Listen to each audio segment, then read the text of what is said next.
मरने से पहले दादाजी ने अपने पास रखी 100 अरब की बचत और 3 माचिस की तीलियां बाहर निकाली। फिर उन्होंने मुझसे और यांग डी से कहा कि हम दोनों इनमें से सिर्फ एक चीज चुन सकते हैं। अपने पिछले जन्म में मैंने एक पल की भी देर नहीं की, मैंने सीधे 100 अरब की विरासत चुन ली, जबकि यांग डी के हिस्से में सिर्फ 3 माचिस की तीलियां आईं। लेकिन किसे पता था कि उन 3 तीलियों में इच्छाएं पूरी करने की शक्ति छिपी हुई थी। जैसे ही वह एक तीली जलाकर कोई विश मांगता, वह विश सच हो जाती। यांग डी हमारे माता पिता से नफरत करता था, क्योंकि उन्हें हमेशा लगता था कि वे मुझ पर ज्यादा प्यार लुटाते हैं। इसलिए सबसे पहले उसने यही विश मांगी कि हमारे माता पिता की दर्दनाक मौत हो जाए। उसी पल पिताजी को अचानक हार्ट अटैक आया और उनकी मौत हो गई, जबकि माँ अस्पताल जाते समय ट्रेन की टक्कर से उछलकर दूर जा गिरी और वहीं मर गईं। मैं गुस्से में रसोई से चाकू उठाकर सीधे यांग डी के पास हिसाब चुकता करने पहुंचा, लेकिन वह सिर्फ तिरस्कार से हंसा। दूसरी माचिस जलाई और विश मांगी कि मुझे म्यांमार के एक कंपाउंड में तस्करी करके ले जाया जाए,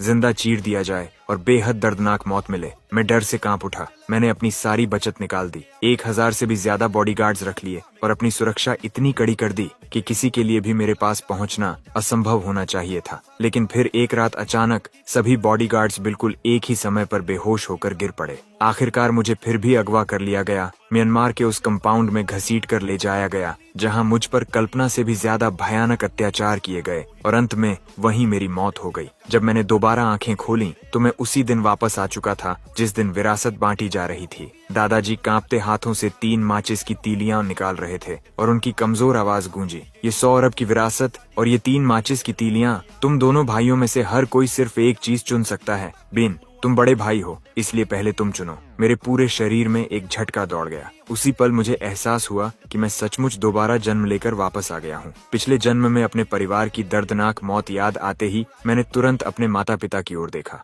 वे दोनों बिल्कुल सुरक्षित मेरे पास खड़े थे, मुस्कुरा रहे थे और मुझे हौसला देते हुए सिर हिला रहे थे। इस बार मैंने बिल्कुल भी देर नहीं की। मैंने 3 माचिस की तीलियां चुन ली। पूरा कमरा वहीं स्तब्ध रह गया। क्या गुबिचौं पागल हो गया है? ये तो बस 3 साधारण माचिस की तीलियां हैं, सोने की छड़ें नहीं। और 100 अरब की पूरी विरासत वह अपने गोद लिए हुए छोटे भाई को दे रहा है। ऐसे समय पर संत बनने का नाटक कर रहा है। अगर इसे चुनना नहीं आता तो मुझे चुनने दो। दादाजी ने अविश्वास से मेरी तरफ देखा। क्या तुमसे गलती से गलत चीज चुन ली गई? तुम्हारे पिता का स्टार्टअप अभी अभी शुरू हुआ है और तुम्हारी माँ की तबीयत भी काफी समय से ठीक नहीं रहती। इस समय तुम्हारे परिवार को सबसे ज्यादा पैसों की जरूरत है। अच्छे बच्चे, मैं जानता हूँ कि तुम दयालु हो और हमेशा अपने छोटे भाई के बारे में सोचते हो, लेकिन अगर तुम विरासत ले भी लेते तो बाद में उसका आधा हिस्सा उसे दे सकते थे। इतना बड़ा त्याग करने की कोई जरूरत नहीं है। मैंने बिना जरा भी हिचकिचाए जवाब दिया। मुझे 3 माचिस की तीलियां ही चाहिए। मेरे छोटे भाई ने बचपन में ही अपने माता पिता खो दिए थे। उसकी जिंदगी मेरी जिंदगी से कहीं ज्यादा दुखद रही है।